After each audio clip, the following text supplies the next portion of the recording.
Lalu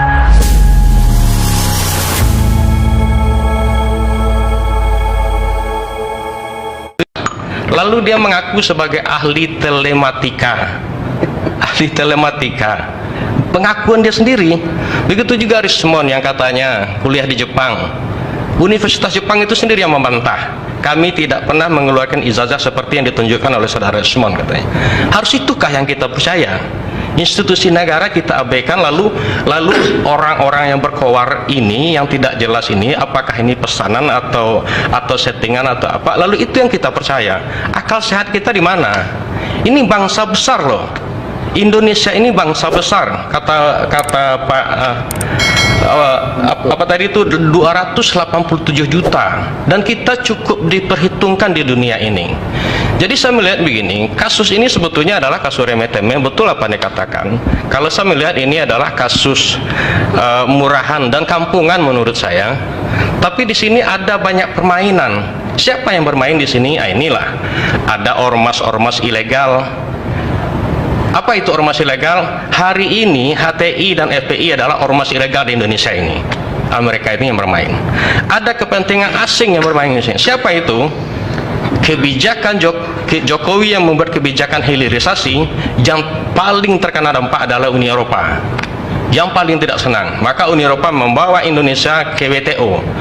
2022 Indonesia dinyatakan kalah. Jokowi tidak bergeming. Uang ini nikel punya saya, katanya. Punya Indonesia, katanya. Kami berhak mengatur nikel ini atas nama kepentingan negara kami. Kami berhak mengatur nikel ini atas nama keberlanjutan kebutuhan nikel di seluruh dunia. Itu yang disampaikan. Tidak bergeming. Begitu juga kebijakan Jokowi tentang ekspor, dilarang kebun-kebun sawit atau pengusaha-pengusaha sawit itu mengekspor dalam bentuk TBS, tandan buah segar. Alhasil apa?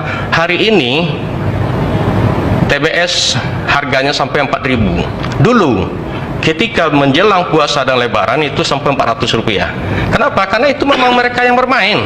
Nah, inilah kepentingan, inilah barangkali yang bukan menurut kacamata saya, tapi dari informasi yang valid juga yang saya sampaikan. Kalau Jokowi tidak bisa menyampaikan seperti itu, ini kepentingan asing, ini kepentingan negara Uni Eropa. Amerika Serikat juga sangat benci dengan Jokowi. Kenapa? Karena saham Indonesia yang hanya 8% di Freeport sekarang sudah jadi 51%, bahkan 55%, mayoritas. Di samping itu juga dilakukan hilirisasi, dibuat oleh Indonesia smelter di Gresik, Jawa Timur. Emas ini begitu diambil di Freeport di Papua, dibawa dulu di Gresik, dimurnikan dulu, diketahui dulu berapa emasnya. Baik, setidaknya poinnya ini ada intervensi asing, permainan asing yang sengaja mengobok-obok bangsa ini. Diikuti oleh media-media lokal ya, dan orang-orang itu dimodali, dikasih tahu, dan kita kalau kami mencurigai ini memang Rasulullah ini adalah orang yang tidak benar. Ketika dia jadi menteri aja menyagukan lagu Indonesia Raya saja tidak hafal. Pancasila yang hanya 5 sila aja tidak hafal. Lalu itu yang kita percaya. Aduh, saya sudah kehilangan akal sehat seperti itu. Kalau mau mahal seperti ini yang kita percaya, dengan mengaku Dr. Rismond yang katanya kuliah di Jepang, Rosurio yang kuliahnya loncat-loncat dari komunikasi ke Kesmas, dan sekarang entah apa lagi. Lalu itu yang kita percaya. Jadi ya sudahlah, ini kayak kalau saya melihat tidak salah, S2-nya memang telematika, bukan Kesmas. Apanya? S3-nya. S3-nya telematika. S3-nya belum selesai, telematika. S2-nya Kesmas. Udah dokter dia? Iya, itu silakan aja.